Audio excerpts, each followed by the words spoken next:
Kuyin sampai wangkonu teliho anungkai kung sang nile som le boba.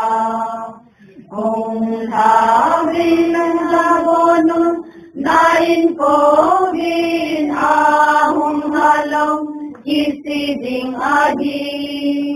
Hongon kisip golong aki pantay Dingun hojana sampen kasibin Tabase din susung nuteni ko anome Tabase din susung hi anong momonge Ade akang ibon sabi Tuhin nuteni ko kisibunod mang komuti Long kito kong dirdemi Humogi, humogi, humogi Hongwan, hongwan, hongwan, hong loy do